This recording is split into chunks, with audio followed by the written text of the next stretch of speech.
My dear friends, today I wish to chat with you as usual on marriage and family as a gracious and graced vocation. Because marriage and family life is actually a school of love. Marriage becoming a graced and gracious vocation through which people, a man and a woman, are brought together by love. And in that process, they help each other learn the lessons in love.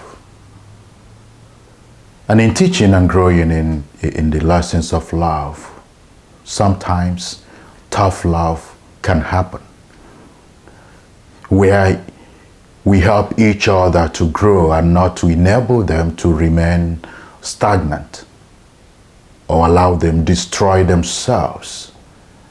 We love them with tough love by being firm and objective to the values that we know or the family or our marriage represents.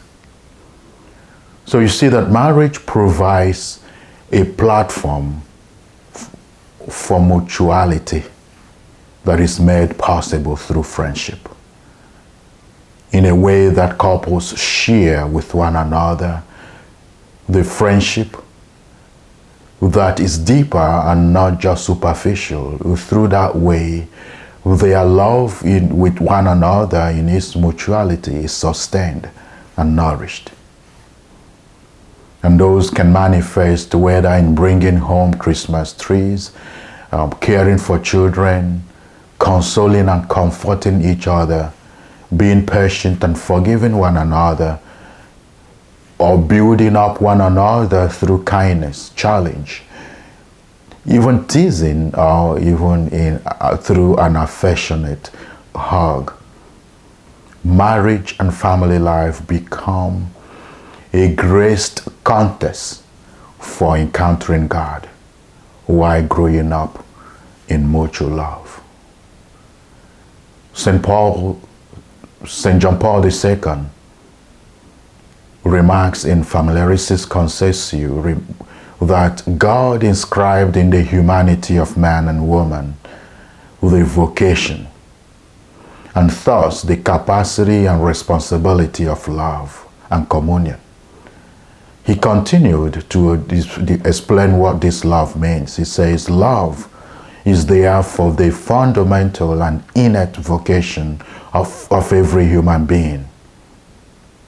Dear friends, love is a natural craving for every human being, and through friendship it flourishes as a graced vocation. And that's what we find in marriage and family life. So learning what it means to love and to live in communities of love is the absolute and inescapable vocation of every human being, and we must be intentional about that.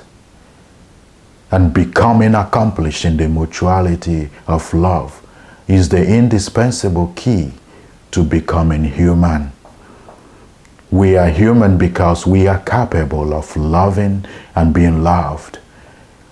And love is the give and the take of oneself in a deeper way that animals are not capable of giving.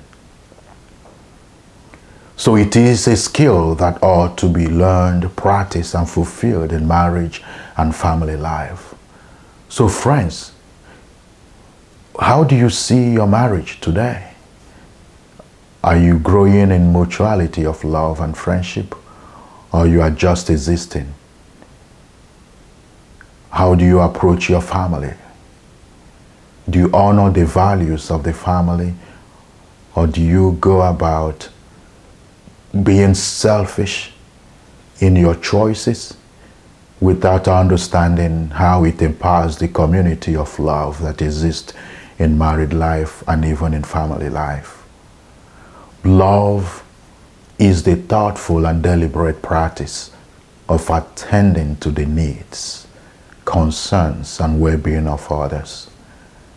And this practice must be mutual, and that is what friendship provides. Because you cannot expect someone to love you when you are incapable of loving them. And love is not likeness. Love is not infatuation. Love is not lust. Love is a choice we make. And we make that choice. Friendship provides the platform for people to give back or to respond or to accept the love that we offer. So love becomes the antithesis of self-centeredness. Because the essential quality of authentic love is not really sacrifice or selflessness, but mutuality and equal regard. That's how authentic love is proven, not by the sacrifice you make, but how much you are able to give and to receive back, the equal regard that we have for one another. Because we are a community of relationship, and we ought to express that in our family life. We ought to express that in our marriages. That's what we are called to do, because love ought to be relational and not one-sided. Another quality of love is the ability to bring one another more fully to love and to help each other flourish. Because genuine love is creative and liberating. It does not enable.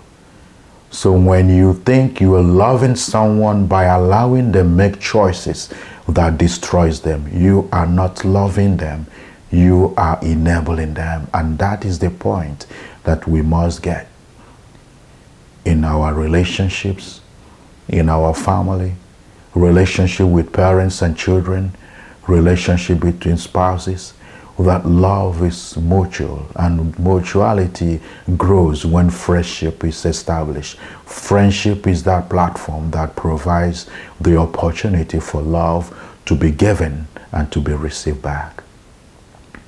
And also, love must be insightful. It's not about infatuation. So that when we love someone, we see things they don't see that are coming to destroy them. Hoping that when we express them, they will not become defensive or feeling being judged or condemned. That they will understand that because I love you, I do not want you to be consumed by the fire of selfishness, by the fire of wrong and bad choices. That is love. And because love is insightful. My dear friends, today I hope that you will go back and ask yourself, is your marriage, is your family life a graced and gracious vocation? Is there something missing? All hope is not lost. It can be repaired. If you are not experienced that in your life, it is possible, but there has to be intentionality, there has to be commitment. There has to be sincerity of life and purpose. You just have to want to do it because you can. Because all things are possible through Christ who strengthens us. God bless you, my dear friends.